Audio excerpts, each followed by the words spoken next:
practicing some of those intensity techniques definitely was a game changer for me as well. Because I feel like in the past, I just wasn't actually pushing it nearly as hard as I thought I was. All of those things came together to really produce the results that I didn't think I would be able to accomplish before.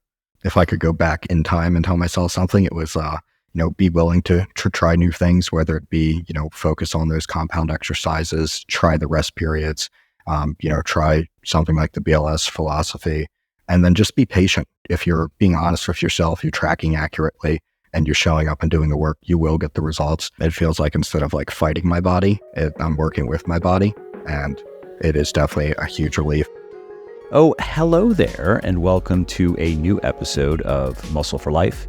I am your host, Mike, and in this episode, you are going to hear from Luke, who worked with my one-on-one coaching team over at Legion, and who lost 43 pounds in 8 months, and of course gained a lot of muscle and strength as well. And as you will hear in this episode, before working with us, Luke's story was like many other people's, struggling with his weight for over a decade, experiencing short-term success through brute force, extreme dieting, lots of cardio, lose a bunch of weight, and then regain the weight, and then rinse and repeat, until Luke found his way to me and to Legion and learned how to master the basics, how to create a lifestyle that produces health, that produces fitness, and that you can sustain for the rest of your life. And in this episode, Luke not only shares the highlights from his journey, but also the obstacles that he had to overcome and how he overcame them, like managing weight fluctuations, learning to be patient, learning to trust the process, especially a process that was very different than what he was used to doing when he wanted to lose weight. So much so that he was skeptical at first that something so moderate compared to the extreme measures he was used to taking, that it would actually work. And so if your personal transformation is still a work in progress, if you are still working toward your ideal fitness, your ideal body composition, ideal body health, and if you want to hear a story about how someone else who might be very similar to you did it, and minimally get a little bit of motivation, a little bit of confidence that Luke did it and you can too, then this episode's for you. Before we sink our teeth into it, how many calories should you eat to reach your fitness goals faster? What about your macros? What types of food should you eat, and how many meals should you eat every day? Well, I created a free 60-second diet quiz that'll answer those questions for you and others, including how much alcohol you should drink, whether you should eat more fatty fish to get enough omega-3 fatty acids, what supplements are worth taking and why, and more. To take the quiz and get your free personalized diet plan, go to muscleforlife.show/diet quiz, muscleforlife.show/diet quiz now.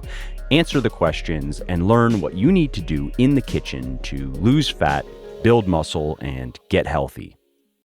Hey, Luke, fellow Floridian. Nice to meet you. Hey, Mike. Nice to meet you as well.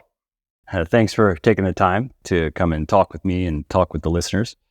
Or I guess it's more talk with me and at the listeners, but yeah, absolutely. Thanks for having me. Yeah. So we're going to be talking about your fitness journey. So for people listening, Luke did 36 weeks of one-on-one coaching that my sports nutrition company, Legion, offers. And Luke, I'll let you share your results and get into the details. I like to hear the specific obstacles that people had to overcome and the key takeaways that people learned, because as I was saying offline, I think it's helpful for listeners to hear how other people have put the pieces together. Because if you have a good theoretical understanding of how to get into good shape, you realize that there are certain things that aren't negotiable. If you want to lose fat, you got to understand energy balance. You got to maintain a calorie deficit, not negotiable. But what is negotiable is how you go about doing that. There are many ways of going about doing that that are perfectly valid. And the same concept applies to training. There are certain things that if you want to gain muscle and strength, you got to achieve one way or another, but there are many different ways of getting there. And so I think it's helpful for people to hear the specific blueprints of other people other than me, because what has worked well for me, certainly exactly how I've chosen to do everything, certainly works for many other people, but there are parts of how I go about health and fitness that really is not optimal for other people, only because they wouldn't enjoy it enough. They may have issues with compliance. It may just not fit their lifestyle, their preferences, and so forth. And so that's why we're here to hear about you. Yeah, absolutely. So like you said, I did, I'm actually in a fourth block now, but initially for these results, it was the first 36 weeks of coaching. So, to kind of go back to the beginning of my fitness journey, I probably started, a little over a decade ago. Back in high school, always struggled a bit with my weight. Had trouble with weight management, didn't necessarily grow up in a family that was ever very active, didn't have, solid nutritional foundations. So I think I did what everybody does at the start and just learned to starve and do a ton of cardio. And that will only get you so far. It's always unsustainable in the long run. From there, did a lot of kind of you just go straight to the chainsaw. Yeah, exactly. Right. And it kind of gets a little bit too addicting because you're like, okay, this works. I see the scale dropping. I'm not thinking about where does this end up and how do I actually do this for, a lifelong commitment. So definitely went through, that phase, continued on, did some various other, at home stuff, did some of the beach body, the P90X, the T25 Body Beast, had some success in doing those, followed some other people's plans.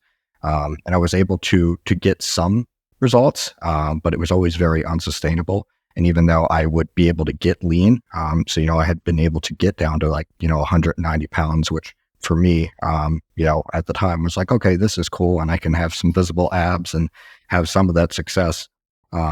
But a lot of times now looking back with the new information I have, it seems like I was kind of successful in spite of some of the training modalities I was doing and the nutritional principles I was adopting, not really because of them. So that was one of the biggest takeaways for me, was, I finally had gotten back up to kind of the heaviest point in my life. I would consistently work out. I definitely I can say I was consistent with my diet. It was just a very poor diet, as well. So I kind of, you had one of the boxes checked. Yeah, I was definitely consistent. I was consistently doing the wrong things. And, I had tried a bunch of the different diet fads. I did, a lot of low carb keto stuff. I had implemented fasting here or there. But again, was just kind of out there looking for something that I was like, there has to be a way to, get in shape and actually stay in shape, right? Have a sustainable lifestyle. And I had ended up picking up a copy of Bigger, Leaner, Stronger, and just reading through it and just even some of the paragraphs, you're like, hey, I got to this level of body composition and it's good, but I feel like there's more out here for me. It feels like I'm working really hard, but not seeing the results. And I really was reading that. I was like, yeah, at the time I was definitely, like I said, the heaviest I had ever been in terms of weight, but I knew I could kind of do some stuff to get some of that weight down, but I knew I was going to just keep spinning my wheels and always get back in the same spot. So that's when, I kind of, looked up and saw that you had some coaching available and was like, I think this is really the time to invest in that, get some actual coaching, and really learn the ins and outs of how to do this over a long period of time, as well as just how to successfully implement, the Bigger, Leaner, Stronger philosophy. And like we talked about, really tailor it to me, to my lifestyle, to, my home gym, right? So I have a squat rack and a barbell, but I might not have access to all the machines. So that's really where that unique coaching came in and made the world of difference. Yeah, it really is a powerful shortcut if you use it the way you've used it. And especially at this point, and this was something I wanted to incorporate into our coaching from the beginning. Is I wanted to make sure that people didn't feel like they were dependent on us. I wanted them to not only get results, but also understand why these things work and understand how to do them without us, because ultimately I want to see them find the lifestyle that allows them to not just get into great shape, but stay that way for the rest of their lives. And inevitably, many clients end up working with us for a long time, longer than they would, quote unquote, have to, if it's only a matter of, well, what do I need to do? Show me, and then I'll go and do it. But because they get great results, and because they like the accountability, and because they like the convenience of having somebody there that they can ask questions of at any time, they can get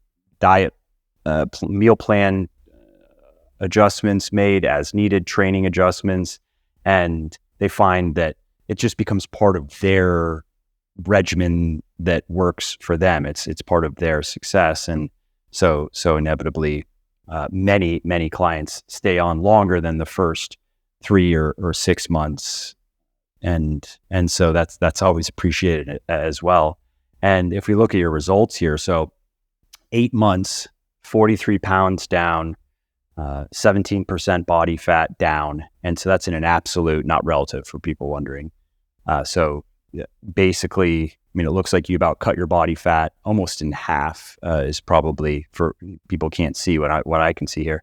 You lost 11 inches from your waist, and so this is just one of those striking transformations. You did such a good job. I'm sure people that hadn't seen you in the interim they had to do a double take. Not that, and I don't say that to say that you looked horrible before. It's just such a big difference before and after. Yeah. Yeah. And it's definitely one of those things where I think not that anybody I think would look and say, hey, losing 43 pounds isn't a large amount, but I think the pictures really are what do it justice. And when you think like 11 inches off the waist, that's 30+% of my total. So that's really where I think it's like the biggest, right? It's really one of those things where the numbers on the scale, they matter, but they don't matter so much as, the picture you see in the mirror every day. I think that really tells exactly the real story. Yeah. And that was actually one of the big differences that my coaching helped me understand, right? So I was with Ash, and, very early on, I had even shared some of the pictures from when I had moderate success in the past. And I had this weight in my mind. I was like, okay, before I was able to cut down, almost to like starve myself down to like 170 pounds and a little bit over 6 foot, just to see some abs. And then I did kind of like a bulk, and maybe around the 190, I could still kind of see some abs. So in my mind, I was like, I need to lose, 70 pounds, because I was starting at close to, 270 pounds. And that's where I really need to go. And, Ash kind of talked me off the ledge, and he said, okay, let's just start focusing on the basics. Let's work on your diet. Let's work on your rest. Let's make sure we get a solid exercise plan. Let's manage your stress. Let's make sure you're sleeping, and just cover those, big items to really get your lifestyle in line. And then as we start seeing the results, we can go from there. And, when I, quote unquote, finished this, 9 months, 36 weeks of a cut, I have the best abs I ever had, and I'm at 220 pounds. So that really goes to show how much of a difference, a proper diet and training can make in your life, and how much more sustainable it is. Like, I feel really healthy sitting at 220 pounds. And even now, as we kind of, reverse diet back up and go into a bit of a lean bulk, my calories are so much higher, right? I'm not starving under 2,000 calories. I'm at 3,000 calories and not gaining weight. So that's really where it's a lifetime sustainable thing. And that is like nothing I've been able to experience in the past decade. Yeah, it's an important point for people who are experiencing a dramatic change in their body composition for the first time. It is hard to predict what body weight represents the goal that you have in your mind, especially if you have done a bunch of cardio in the past and starved yourself in the past. And over the years, I've heard from many people, probably in this sense, more women than men, who have done especially that. And women seem to be more indoctrinated to care a lot about body weight than men, just generally, versus body composition. And so just an important point for people listening. If you are starting out and you know that you need to lose a fair amount of fat, and you know that you need and you want to gain a fair amount of muscle, you can actually just count on weighing quite a bit more at a great look. Like what you see in the mirror is probably going to weigh a fair amount more than what you would think when that day comes and you look in the mirror and you think, wow, that looks really good. But I'm at least 80% to my absolute best body composition that I could ever imagine getting to. You're probably gonna weigh a fair amount more than you think. Yeah, and that was definitely one of the biggest surprises to me. Like, I really thought, okay, maybe 205 is, where I can be and still see abs. And Ash just kept being like, how about we just, show up and execute the plan and we'll see where we get. So that was, an amazing portion of this whole coaching experience. You mentioned earlier that you had some success in the past, and now looking back on it, it seems like you succeeded in spite or despite what you were doing rather than because of it. I wanted to come back to that because that's also an important point, that it confuses a lot of people who are relatively new to learning evidence-based diet and exercise and so on. Can you explain what you meant by that, and maybe even share some examples for you specifically? You shared some of the things that you were doing in the past, and I'm just curious, which of those things did seem to work to some degree? And now with hindsight, how do you interpret that? Yeah, absolutely. So, tons of different examples. But definitely not eating enough is one of my key problems. Not being patient enough. Sometimes if you don't really have any true nutritional knowledge, right? You're just kind of reading out of a booklet that kind of came with a program you purchased, and it's okay. Well, if you don't see your weight drop in 2 weeks, then you absolutely have to keep dropping your calories. And I would just drop calories so quickly that I would be at 1,600 calories as a male weighing 240 pounds and trying to work out 2 hours a day because I want to get these results quickly. That's almost that borderlines on starvation study. That's almost prisoner of war territory here. Yeah, and you don't feel good. You can't perform at all, right? There was no. It would get to where I couldn't weight lift, which is obviously not beneficial at all because now I'm losing just as much of the lean body mass that I had as I would be fat. So I would, do a lot of HIIT training. I would do, 25 minutes of HIIT a day, and then I'd go for like an hour walk at night. And I would attempt to do some types of circuit training and stuff where my energy levels would be so low that there was no way I could actually perform or build any muscle. So I would get to a unsustainable body weight, even if I could get lean enough that I could see some definition. And I'm like, oh, this is great. I can see my abs or see some, definition in my arms. But it would always just be like, okay, well, in 6 months, this is going to be gone because this isn't a sustainable thing. I can't do 2 hours of cardio a day and, eat less than 2,000 calories. So just really being patient with my progress, really prioritizing weightlifting and not cardio, multiple times, even kind of, I knew, having read your books and listened to your podcast and stuff, I knew, I'm like, no, cardio is not always the thing that's going to move the needle. So, at least a couple times I came to Ash and I was like, Ash, I don't know. It seems like my weight stalled a little bit. Can I add some HIIT? And he'd be like, no, you're going to do exactly the program. Right. And every single time he did that, then it would be like the next week I would see, the drop of weight in the scale. So, just being able to trust that if you show up and execute the plan, it will work, not being so intimidated by those daily fluctuations or weekly fluctuations, right? Being a 250 pound guy, it's nothing to see, a 2% weight fluctuation, but 5 pounds feels like the end of the world, especially if it's in the wrong direction while you're on a diet. So having that coaching just to be like, hey, it's okay. It's less than 2% of a fluctuation. Just keep on your diet. We don't need to drop calories any lower. And then inevitably 2 or 3 weeks later, I would have like, a fat whooshing effect or something like that. and see all that progress. So that I can't tell you how many times that happened. It's kind of funny to look at the 9 months, if you pull up, the Trainerize application and see all the weight logins, and it's just this nice mountain down. But when you're in it, right, week to week, it can feel like it's the end of the world when you're the not roller seeing coaster. it. Yeah. Yeah, that makes a lot of sense. And that point of reaching these either it's plateaus or even seeing weight moving in the wrong direction, it also can help when you do have a fundamental understanding of what's going on. Again, you understand why these things work the way they do. And even though maybe the emotional response to it is maybe even a little bit of panic, it helps to understand intellectually, okay, so my weight went up 5 pounds, and that would represent probably close to, realistically speaking, a 20,000 calorie surplus. That's like 20,000 calories of body fat or so. And if I think about my diet, now I've been pretty good. I don't have to be perfect, but I've been 100 calories up, 100 calories down, sometimes here and there. But there's no way in the last week that I ate 20,000 more calories than I burned. So I know this 5-pound increase is not all body fat. I know that.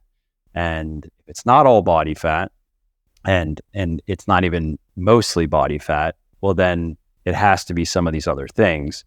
And then as you go through this experience of seeing the following week, you get a bit of that whoosh effect, which for people listening is, it just refers to a sudden decrease in body weight, usually that follows a 1, maybe 2 week period where there's little change.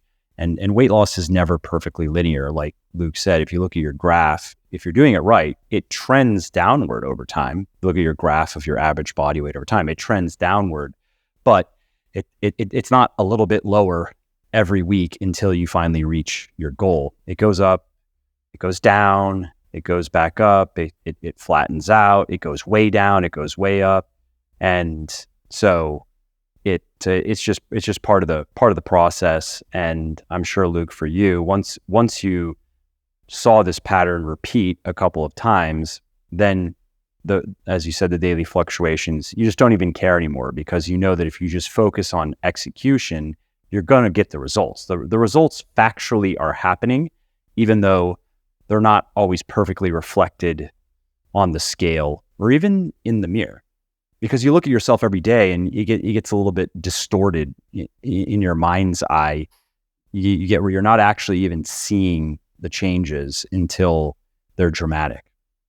Yeah. And that's also, I think, another benefit of really focusing on those pictures and taking high quality progress pictures, even at the start when you don't want to, right? I'm so glad I took those pictures, and now I look back.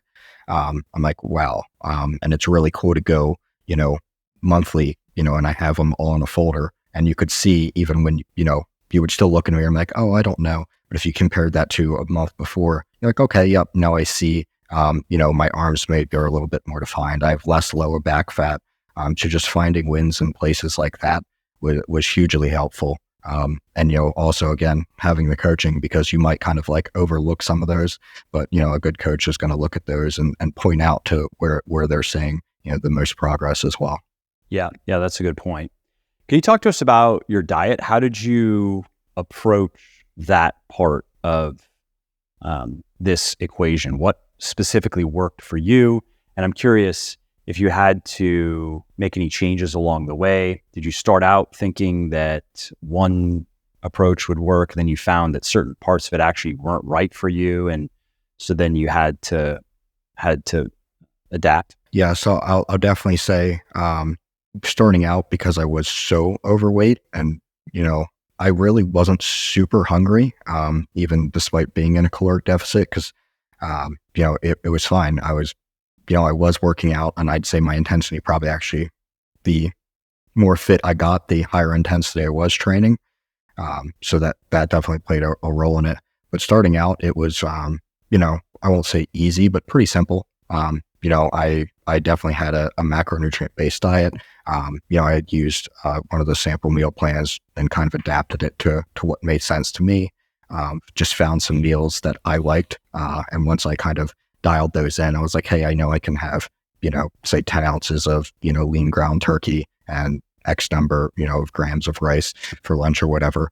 I'm kind of simple in that I can eat the same thing, 5, 6, 7 days a week. So it's fairly simple for me to be like, okay, well, I know this is the macronutrients present in this lunch or this dinner and so forth. And then I just kind of built them with like they were building blocks. But for me, I don't need a ton of variety. It was simple to pick a handful of meals that worked for me and then just keep executing on those. And was that different? Sorry, just to interject a question. Was that different though than, because previously you said, we were joking, you were joking that, you were consistent, but you were consistently doing the bad, wrong things. Yeah. And I'm assuming that included eating probably relatively highly processed foods that are very calorically dense and very tasty, and probably too much snacking and so forth. I doubt you were just eating too much ground turkey and rice, right? Yeah, no, I don't think anyone's ever eaten too much ground turkey, rice, and broccoli. Exactly. Nobody, not a diet anybody gains weight on. Yeah, nobody gets fat on ground turkey and rice. yeah, absolutely. And in some ways, that actually even helped manage the stress a little bit better, right? Doing some of that meal prep and meal planning, because you didn't have to think about it. It wasn't like oh man, I've been on a work conference all morning. I only have 30 minutes until now I'm starving. Right now, I'm in fight or flight mode already. So I'm going to grab crap, or I'm going to run to, like a local like Wawa or, fast food joint and grab whenever I can. It actually made it almost easier, right? Because it was like, no, I know what my lunch is, and I'm going to eat, a healthy, nutritious lunch, and that's going to fuel me throughout the day. So that part actually made my life more simple, not having to always think about those things. In terms of kind of how that adapted, I will say, as the more weight I lost, the deeper into the cut I got, the bigger into the deficit. Something my Ash and I worked on was food selection, right? So picking some of the more voluminous things, really focusing heavier on those vegetables, making sure I got adequate fiber in, just to keep the feeling of fullness and not feel like I'm starving all the time. And that was actually a major change. That's not something I ever really thought about before. Before it was kind of just like, okay, yeah, I'm, feeling like I'm starving, but I'm like, oh, the suffering's kind of required.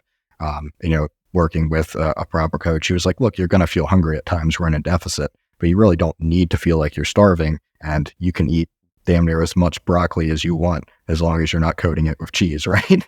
A little asterisk, minor detail. Yeah. So that's definitely what is the other evolution was, finding those things like, do you like potatoes, like white potatoes? Do you like sweet potatoes? Instead of just using all rice for your carb sources, you can sub in some of those things. You can eat, vegetables. So that was definitely expanding the dietary preferences and understanding and being a lot more in tune with how do I feel, right? So I'd keep a little, food journal where, hey, I ate this for lunch and by 4 p.m. I was starving, or hey, I ate this and at 4 p.m. I really wasn't that hungry. And then kind of modeling my diet around how it was making me feel. That's smart to try just different combinations, like starting with a basic food satiety scale that you can find online, or you can find over on our blog over at Legion. We've written about it in a number of different articles and contexts, and then picking out which foods you like, and then mixing and just making some meals and then seeing how it works for you, and being, I guess it's not maybe rigorous, but like you said, actually writing it down and rating your hunger on a scale of 1 to 5, with 5 being absolutely starving and 1 being you wouldn't even be interested in eating your favorite cheat meal, wouldn't even be appealing to you or whatever, right? And then just seeing from those different combinations that make sense to you, which works best. And as you mentioned, that once you find the meals that you like, and this is a very common experience, and I don't know if this was a little bit surprising to you, maybe not if you have done it before, but I've heard from many people over the years who started in a place that is similar to where you started, where they were not eating well. They were eating a lot of fast food. They were eating a lot of prepackaged food. It was a lot of just in the moment decisions. I'm starving. What do I want? How much time do I have? What's convenient? And they went from that, and then with that thinking that variety was really important to them, and they were used to making these on the fly food decisions that often started with, what do I want to eat right now? What sounds delicious to me right now? And then they transition to a much more structured approach where they get to eat the foods that they like, but like you said, there's some planning, there's some prep. Now they have it all worked out. They know even the time that, cool, at 9 a.m. I eat this, and then at 11 a.m. I have my little snack, and then at 2 p.m. I eat my salad, and they don't have to think about it anymore. And like you said, I've just heard from many people over the years that were surprised that they actually enjoyed that, and that variety wasn't as important as they thought. Was that the case for you, or did you already know that that putting some pretty thick guardrails on your eating or on your diet was going to work out? I'd say it's probably a little bit surprising. I'd say how much I didn't need any variety. I kind of figured, I'd get tired of eating the same, ground turkey and rice every day for lunch, but I really didn't. Yeah, and then after 4 months of eating the same thing, you still look forward to it. You're like, "Ooh, I'm going to eat my turkey and rice soon." Yeah. And especially if you've been deep enough in the cut, ground turkey tastes great. So that's true. That's true. Yeah, and finding, again, back to some of that sustainability, right? Finding seasonings that you like. Yep. It doesn't just have to be hot sauce, right? It used to just be like chicken breast and hot sauce and rice, and that's all I can eat. So, finding different seasonings you like that are, make sure they're actually, no calorie or low calorie, and they're not doing some trickery on the labeling. But, finding different seasonings, now there's all types of stuff on the market, like, reduced sugar, like barbecue sauces and ketchups and stuff, and different condiments like that, that, a decade ago, either I didn't know existed, or, this has just come more into the main stage now that I'm back and was looking at these things. So there's a lot of those things you can do, picking up, like you have, the shredded cookbook, and they're like, okay, so there's simple substitutions you can make to meals that you really like, and then make them a lot more macro friendly. So you can still kind of get that hit of, I want to try something like this. And instead of being like, I can have a cheat meal, once a month or something like that, you can be like, okay, well, here's a much more reasonable adaptation of that still tastes 90% of it and hits the spot. How did you deal with cheat meals, treat meals, however people want to call them, free meals? Yeah. I think there's almost like a moral panic over cheat meals, as if people are going to feel bad because they're cheating. Yeah. I get the sentiment, but I have to say, in speaking with, particularly emailing with tens of thousands of people over the years, I don't know if I've ever actually met someone who had a problem with that.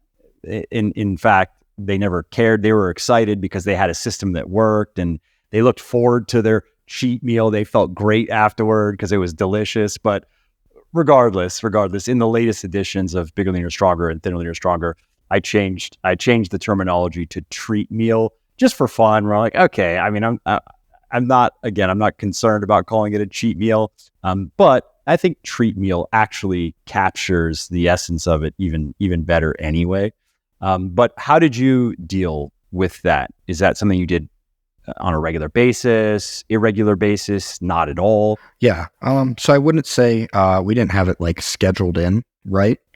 It wasn't like every third week we do, which something is how like some that. people some people like to do it, and it becomes even a little event that they look forward to, and then they go to their favorite restaurant and they get whatever they like, and it's like a nice reward for the week and a reset. Yeah. So I didn't have anything like that. But I would basically, for me, it kind of worked out, especially because I was on this long enough. And one of the things that really helped me, especially being on coaching for a little bit longer than just the 12 weeks, was, holidays were going to come up. There was Memorial Day, there was July 4th, there was Labor Day. We worked through, Thanksgiving and Christmas. So having that support and having that person to talk to of how do I approach these holidays, and actually, in a lot of ways, it was even, again, talking off the ledger. Ash was like, you can enjoy Christmas, like you can enjoy your holidays, you can still have, the big meals. And we talked about some strategies on what we can do. If we feel better because we just had this great meal, then yeah, go for, a little extra walk or something like that. But one of the things we focused on was enjoying what I wanted to eat, still having those meals, being guilt-free about it, and then just making sure that I'm right back on, my exercise schedule. And even if we see a slight fluctuation in weight, right, you might have a couple pounds from the extra sodium or so forth. But like we talked about earlier, it's like you didn't eat 20,000 extra calories. You might have eaten 2,000, you didn't even gain a pound of fat. So all of those things definitely played a huge role in my, just like the mentally thinking through these things.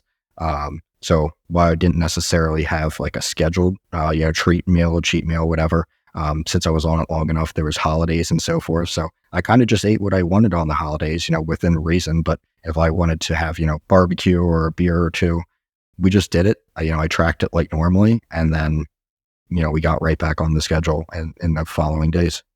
Yeah, I've joked on social media, paraphrasing myself. I don't remember exactly how I said it, but basically that, yes, people who eat a lot of food, drink a fair amount of alcohol on the holidays. This was during the Christmas holiday season. They typically gain some fat, but they also have a lot of fun.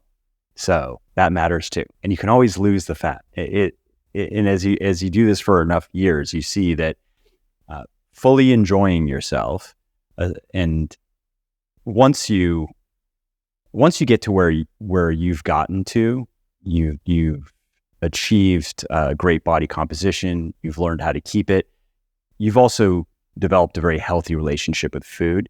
And so I again, if I think back to all the years, I can't think of anybody who has gone through the experience that you've gone through and then has a problem with binge eating, for example. As I'd say, it can't happen. It's definitely not the norm. And so what I see is with people like you in the holidays, like you said, what are we talking about here? We're talking about eating some barbecue, eating a couple thousand calories of barbecue, maybe and maybe for the day you're in a little bit of a surplus and you have a couple beers and you do that a few times here and there. And so that's doing that a few times over the course of whatever period of time, depending on the holiday. That's you having a great time. That's not feeling restrained at all. And what's the worst case scenario? You eat a bit less for 1 or 2 weeks, maybe.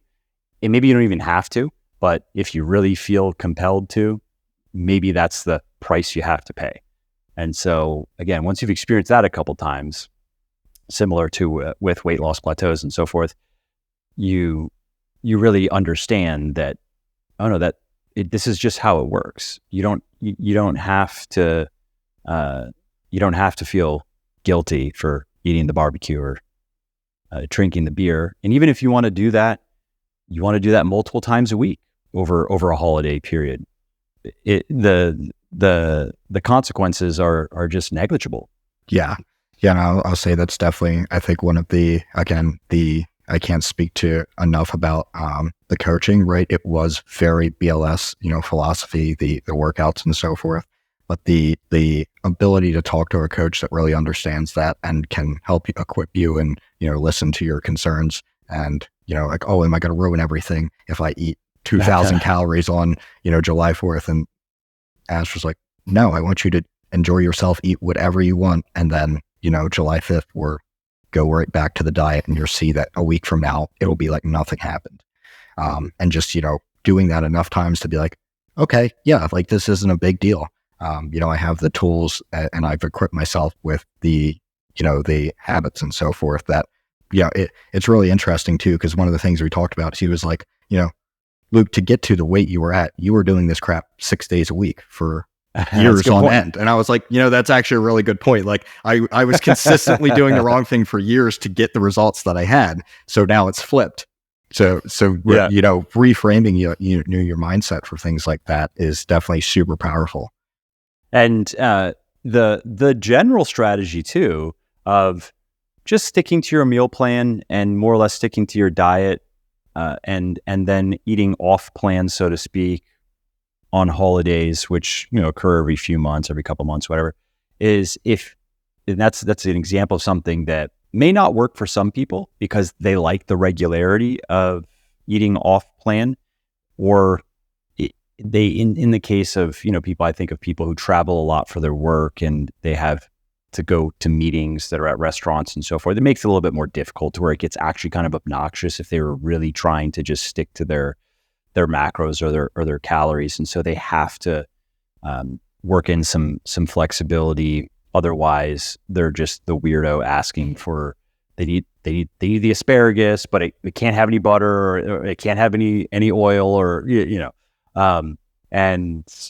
but in your case, by not eating off plan regularly, it also then, if we think about it in terms of, if we want to zoom out and look at your calorie intake for the entire year and how that would map to your body composition goals and how active you've been and so forth, then it allows you even more flexibility, really, during those holiday periods to eat whatever you want to eat. And it sounds like that's kind of moderate anyway. But by not overeating on a regular basis, not that there's anything wrong with that, so long as it's controlled. And that's really what people are doing when they go out, even if it's once a week when they're cutting, and they're moderate about it, but they basically erase their calorie deficit for that day, or maybe they go into a slight surplus for that one day per week, and that's what works well for them. But by not doing that, you are, in a sense, kind of saving up the quote unquote freedom to eat quite a bit if it's infrequently every couple of months, and then still accomplish your goals when viewed over that longer time frame, if that makes sense. Yeah, and it definitely does. And if anybody wants to see kind of like that the actual graph of my weight loss, it is in that article on legionathletics.com. And I think a big thing to talk about here is, because that was over such a period of time, right? I had multiple holidays, right? I had vacations in there where I did go on vacation. I tried to eat moderately, but it's certainly not a controlled environment, right? You're eating out a lot. You're having a few alcoholic drinks. So all of this was accomplished, not being super strict every single day. It was being strict enough most of the time that the results still came. So that was a huge, mental shift as well. It's like, nope, you can take a vacation, and if you gain, even say you do gain, you have an extra 7,000 calories, right? Gain 2 pounds. Okay. We were kind of already building that deficit in. So in a week or two, you'll be right back to where you were, and being able to have that flexibility in lifestyle, and realize that, yeah, there's no issues with having holidays, with going on vacation, and, with good solid habits, you just kind of auto-regulate and get right back to where you wanted to be. Hey there, if you are hearing this, you are still listening, which is awesome. Thank you. And if you are enjoying this podcast, or if you just like my podcast in general and you are getting at least something out of it, would you mind sharing it with a friend, or a loved one, or a not so loved one even, who might want to learn something new? Word of mouth helps really bigly in growing the show, so if you think of someone who might like this episode or another one, please do tell them about it. Let's shift and talk training. So how did you approach your training? How many days per week? And did you modify with Ash the kind of basic BLS programming? And what did you guys find worked best for you? Yeah. So we did 5 days a week for lifting. I found that the more days for me, the easier it is to stay on schedule, right? Yep. So we did 5 days a week lifts. Really focused on the main BLS, programming, really focused on the compound movements, which is something that in the past I haven't done super well. And as well as, one of the rest periods, I don't think I'd ever rested 3 minutes before in my life. Like, I was like, if I'm here in the gym, I got to be sweating. I got to be moving. 90 seconds is the most, rest I'd ever take. I remember that when many years ago when I started to train like this, I was very skeptical actually in the beginning that this was going to work the way that it was supposed to, because even this point, I felt like half of my time I was just standing around. Yeah. Yeah. And sometimes I still kind of feel like that, but the results are so incredible in terms of the unless strength you're squatting or deadlifting. Then at 3 minutes, you're like, really? It's already been been 3 minutes. Yeah. Now I got to go. Yeah. I'll say even some of the times, 8 months into a cut and my deadlift increased like 180 pounds. And that's, within that 4 to 6 rep range, not even the 1 rep range. So it's actually probably slightly more than that. But yeah, by the end of 8 months of a cut, down 40 pounds and an extra close to 200 pounds on your deadlift, that the timer would go off for 3 minutes. I'm like, I think I'm going to sit here another 30, 40 seconds. I'm just going to regroup. Exactly. So yeah. It's like those mornings, when you slept horribly and the alarm goes off. You're like, I know, but give me a minute. Yeah. Give me a minute. Yeah. I think, I was never lifting enough weight that it made sense to rest 3 minutes. And the big difference was, actually focusing on being fully rested, recovered, doing low enough rep ranges to build that strength, focusing on the, barbell movements as a skill, instead of being like, oh, I can't do the same workout for 3 weeks in a row. How dare I? I need muscle confusion, right? And it's like, no, you just need to actually get good at deadlifting. So there's, so many things that I had never done properly before. Definitely, again, working with a coach, getting the form checks was fantastic because there's so many little things that you might not really catch. Your hips move a little bit in a way, doing like pull-ups and stuff to where, okay, like maybe you put your thumbs outside and, make sure you engage those lats a little bit more. So those little minute details add up to a huge difference. But yeah, before I was never scared of a barbell, but I never really lifted lots of weight, right? And now, when you're loading up 4 or 5 for the deadlift bar and doing multiple reps, you're like, yeah, this is actually really fun. I didn't think I would be able to see these numbers. Yeah, that's always been my favorite exercise. Sometimes hate it, especially when a couple of years ago, I guess it hasn't been that long. So I changed my training. So I was doing what is basically in my book, Beyond Bigger, Leaner, Stronger. I was doing the 5-day program for probably at least 3 years, if I include all the way back to the beginning when I was working on it and doing it myself before I even updated the book. And so that program starts with sets of 10 on squat, on deadlift. Those were not so fun, especially the final sets, because sets of 10 close to failure, not to failure, but ending sets probably within 1 or 2 reps or so. Let's say 1 or 2 good reps still in the tank. I didn't push much further than that. Was utterly exhausting. But once you get below 6 reps on the deadlift, I think that's when it gets more fun. Yeah. Above 6, not so fun. Yeah. Yeah.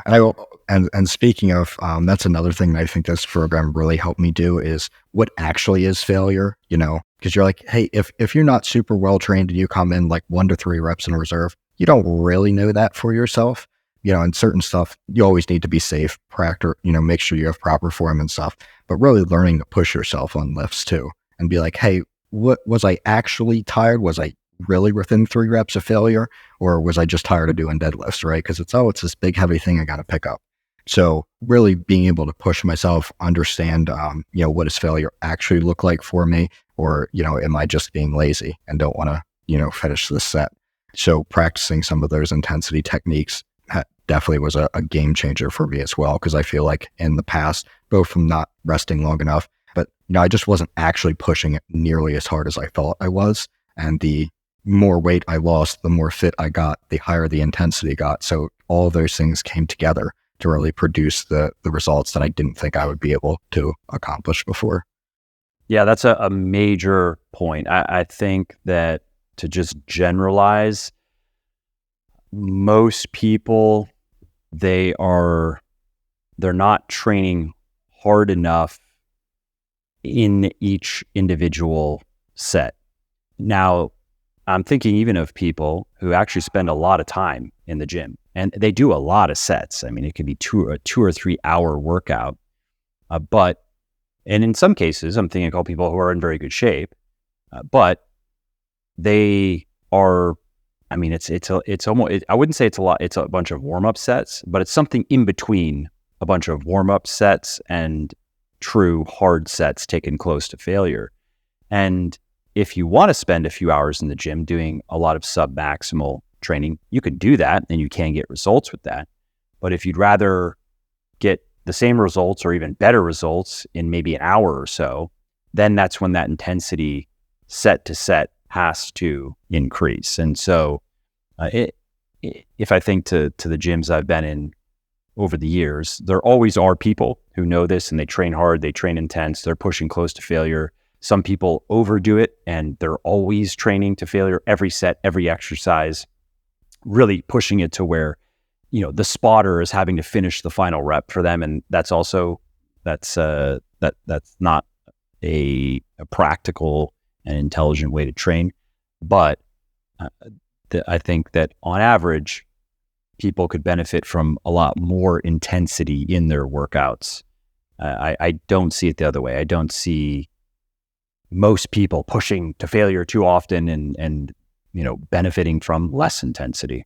Yeah. And that was definitely a key thing, that's changed for me now, is being able to much more accurately gauge how much intensity I am capable of, and definitely pushing a little bit harder there, help me find those, right? Like you probably actually have to get really close to failure, at least a couple times to be like, okay, yep, that's what this feels like.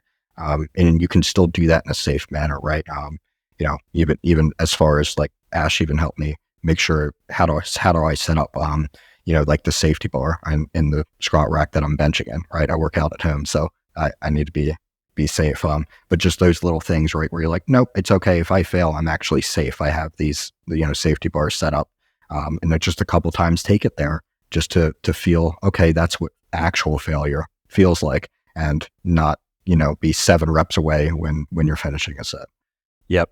And 2 other tips for people listening is, 1, paying attention to how quickly the bar is moving, or dumbbell or machine.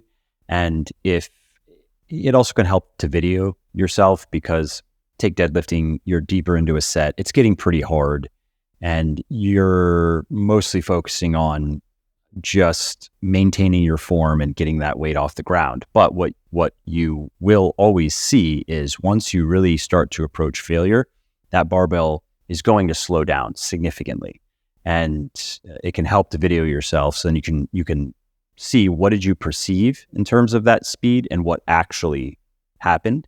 And so if you're doing a set and that barbell didn't slow down at all, regardless of how hard it fell, your perception of the effort, it might have been a 10 out of 10, but the barbell didn't slow down at all, then you could have gotten at least a couple more reps. And it might not be 7, but it might be 5. And sometimes it can be surprising with something like the deadlift or the squat, how many more reps you can do if you're willing to try.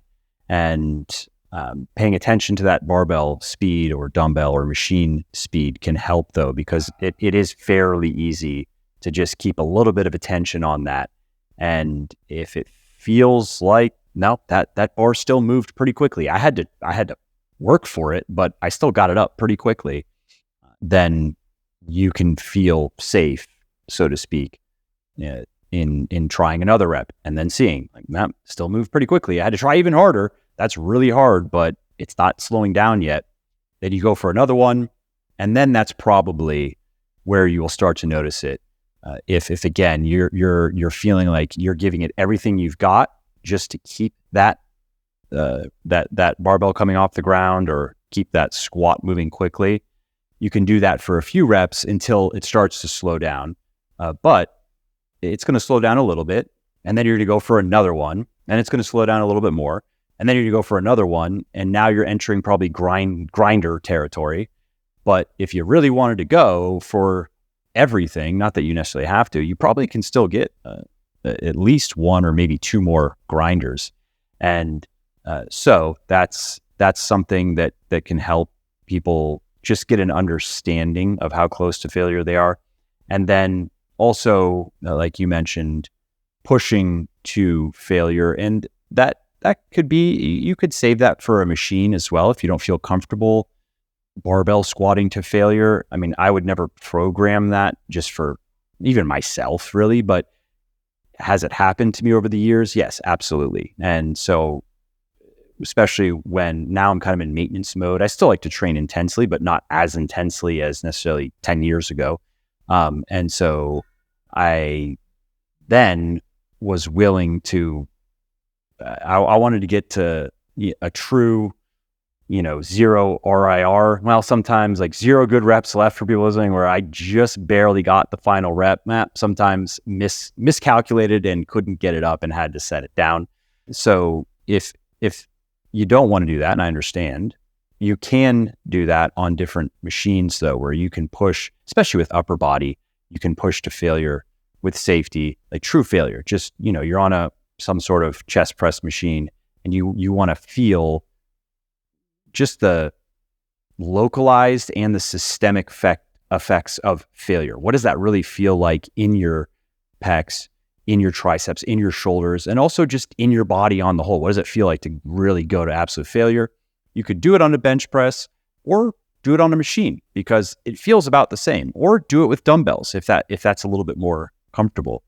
And you can repeat that with every muscle group. If it's lower body, maybe you want to do that on a leg press, or maybe you want to do that on any sort of real squat mimicking kind of machine, a pendulum squat if your gym has that, maybe a belt squat if your gym has that, or even with a dumbbell exercise, maybe it's a Bulgarian split squat, maybe it's a lunge, again, where you just feel a bit safer because you can just drop the dumbbells. But if you do that, it doesn't have to be frequently, but if you do that semi-frequently, not only will you learn what it feels like really when you actually have zero good reps left. If you go for another rep, you are not going to make it.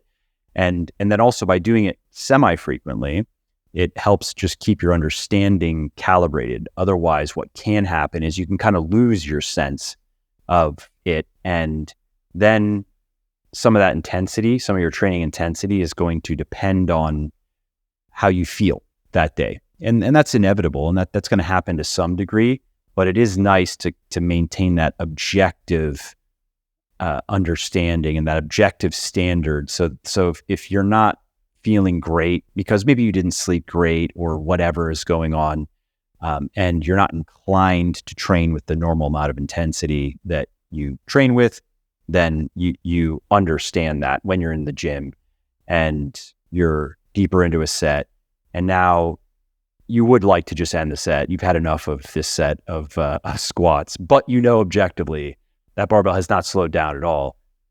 I'm gonna, and then you just force yourself. All right, that's it. Do 2 more. You can do 2 more. Yeah, and that's definitely something that we worked on a lot. Really integrated kind of everything you said there. Even stuff like Bulgarian split squats with dumbbells. Would even like some foam roller hack squat with dumbbells. So we got to do a lot of different intensity techniques and stuff. So it felt like we really started with the first 12 weeks was the exact program as laid out. And then as we continued on, we modified and different movements I wanted to hit. Now even we're working on in the 4th block where just looking to round out my physique. So we're looking at some of the weak spots. So more incline benching. I'm really trying to hit the upper chest, more delt centered exercises, things like that. But yeah, really understanding intensity, understanding what failure feels like, managing some of those things like just actual fatigue of, hey, we've just been squatting just normal squats or barbells for so long that let's back off, let's do some rows, let's add some deficit rows, things like that, to just give the body a bit of a break. So all of those things are super interesting. And again, I can't speak highly enough of the coaches. Were there any other obstacles? I guess the intensity could be viewed as an obstacle. Were there any other major obstacles or aha moments that occurred over these 8-9 months on the training side? It's funny when Ash and I were kind of reviewing from the first 3 blocks, he was like, what do you think was the biggest takeaways? And we kind of sat down and we thought of a couple of them. But he was like, I think one of the, the biggest that for me, he was like, yeah, like I gave you the permission to actually do less. So instead of forcing myself, 2 cardio sessions a day, weight training, always trying to feel like I'm, dying from a HIIT workout, it's okay to just go in, do my pull day and go for a 20, 30-minute walk and not feel like I'm absolutely dead. Especially when you look at that over, hey, I need to do 5, workouts a day over the next 12 weeks. I had never done a deload week in my life, even though prior I'd been consistent and not skipped a workout for, a year plus. So I've done that consistency before, but never actually deloaded. So even having the faith that like, yep, I'm going to follow this as laid out, right? Did a deload, came back and I'm like, oh, I'm lifting more weight the week after I deload. This is weird. And I actually feel good and my hunger is more manageable. So for me, it was really, finding more optimal programming and trusting it and not always just trying to, run myself into the ground. It's funny. That makes me think of even, so not today's workout, but Monday's workout. So I go to a local gym and I go at the same time. I'm lifting Monday, Wednesday, and Friday. Then I'm doing cardio on the other days. And there's a guy who's always there at the same time. His name's Howard. Nice guy. You get to know, some of the people who are friendlier. You inevitably get to know them. And he's a bodybuilder, so he's in there. I mean, his Monday workout at 3.5 hours, I think, and he's a big dude, and that's what he likes to do. And so my workout was probably an hour, and it's just funny because he's in there for hours, and he's bigger than I am for sure. But my workouts to him seem like warm-ups, basically. Like, you're already done? Like, I just got warmed up. Yeah, and that's like something we definitely talked about. He was like, you hit a point of diminishing returns that you can get 90% of the results from, this set of effort, and the extra 100% effort is only going to get you maybe 5% more, and it's going to, run you into the ground a lot quicker. So when you have a long run rate like I had, losing 50 pounds, it's far better to really focus on, can I do this for, 10 months in a diet? And then can I adopt a program that's going to help me stay fit for the rest of my life? What about cardio? Well, what was the plan there? Yeah. So initially all we did was just walking, right? He really, especially because of that background, if I was like, oh, let's do HIIT, let's just do tons of cardio, he purposely made me focus and prioritize on the weightlifting and really judge my success there. So we actually just did 30-minute walks every day. And he said, if you want to go for more walks, you can do that, but, really make sure that we prioritize the diet and the weightlifting, and that's what's going to get us, moving the needle in the right direction. I like rucking, so we would, give me some extra leeway to go do some of those. I ended up doing like 2 go ruck events during the time, which is really cool because I actually did one just a couple months into the program, and it was like 13 or 14 miles. And then I did the same exact ruck with an extra 30% weight and cut 45 minutes off my time near the end of it. So even though I wasn't necessarily training for that specific event, just like the general physical, preparedness and health benefits just transfer across your whole life. Absolutely.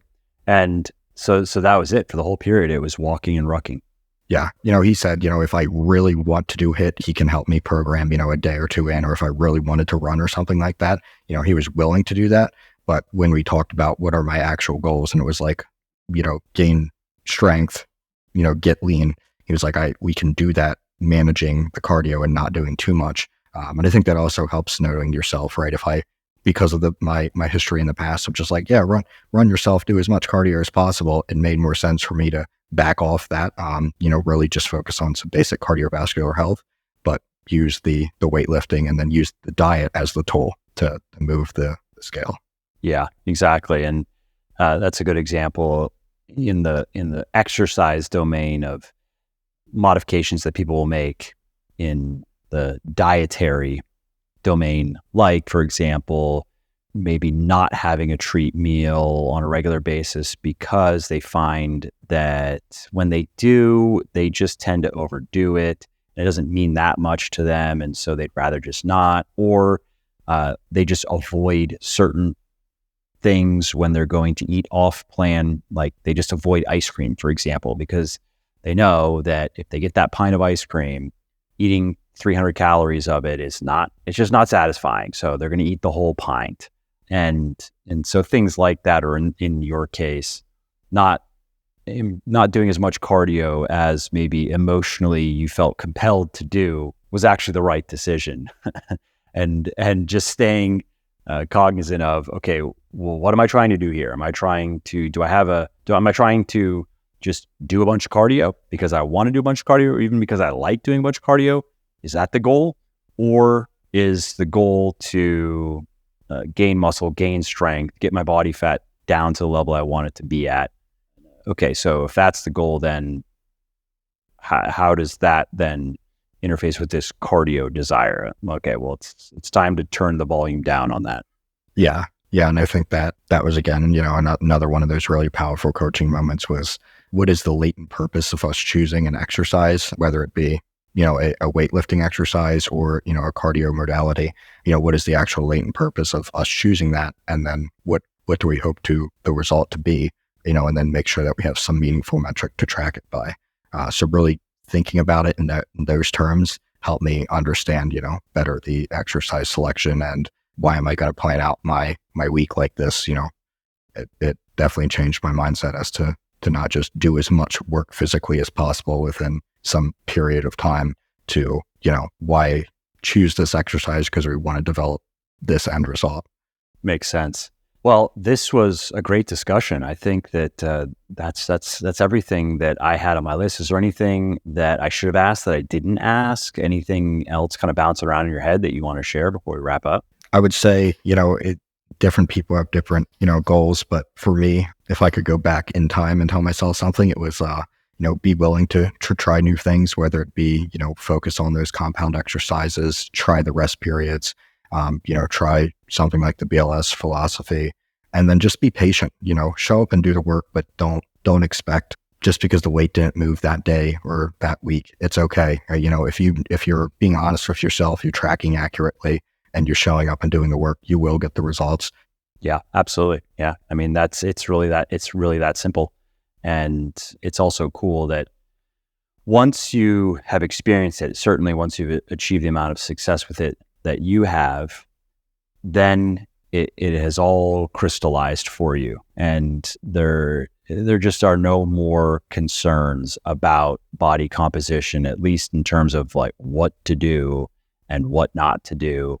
And once you see these things work, at least, I mean, I experienced this and I've heard from many people over the years where in some cases, in many cases, probably there's a relief to it, because it's like finally you have a solution that makes sense logically, it makes sense empirically, and it makes sense for you personally. And it's something that you can sustain and you can do indefinitely, and there's no going back to before, and you're no longer going to be kind of lost at sea trying to find a direction to go in, which unfortunately is it's very easy to find yourself in that position in the body composition space in particular, because there's so much bad information out there. So many people, in some cases, who are very highly credentialed and well-spoken, and they really seem to know what they're talking about. And sometimes they're even referencing research, but they're complete frauds, and they know it. I mean, they know that what they're saying is not true, and they've worked it out for themselves one way or another, why that's okay, and why it's for the greater good. That's usually what it comes down to. It's some form of that thinking where I'm lying. I'm telling noble lies. Yeah, it's a lie. But if I were to tell people the truth, then most of them wouldn't listen to me because they don't want to hear it. So it's actually better for them that I'm lying and getting them to results, not for the reasons that I'm giving, but to results nonetheless, and so on. And so there's just so much of that in fitness. And so I don't know if you experienced that moment of relief, but I remember as things really started to come together and I realized that, oh, this is how it works. This is how dieting works, and this is how training works. And I just have to keep doing these things this way, and then I'll reach my goal. Oh, cool. And that is very motivating, at least to me, even if I knew it's going to take a couple of years to reach my goal. But all I have to do is just show up and do these things, and I'll get there. Yeah. And I definitely feel that sense of relief, right? It feels like instead of like fighting my body, I'm working with my body, and it is definitely a huge relief. And, just again, the knowledge of just master the basics, right? Know how to choose a proper diet, make sure you're resting, make sure you have a, solid programming and exercising, sleeping enough, right? And then stress management. And if you can handle those 5 things, you'll get the results. Just do them consistently. I love it. Well, thanks again, Luke, for taking the time to do this. I really appreciate it. Yeah. Thanks for having me, Mike. Absolutely.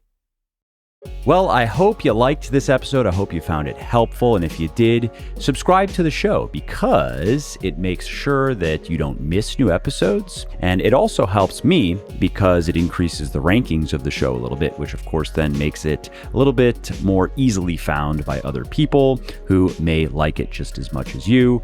And if you didn't like something about this episode or about the show in general, or if you have ideas or suggestions or just feedback to share, shoot me an email, mike@muscleforlife.com, muscleforlife.com, and let me know what I could do better, or just what your thoughts are about maybe what you'd like to see me do in the future. I read everything myself. I'm always looking for new ideas and constructive feedback. So thanks again for listening to this episode, and I hope to hear from you soon.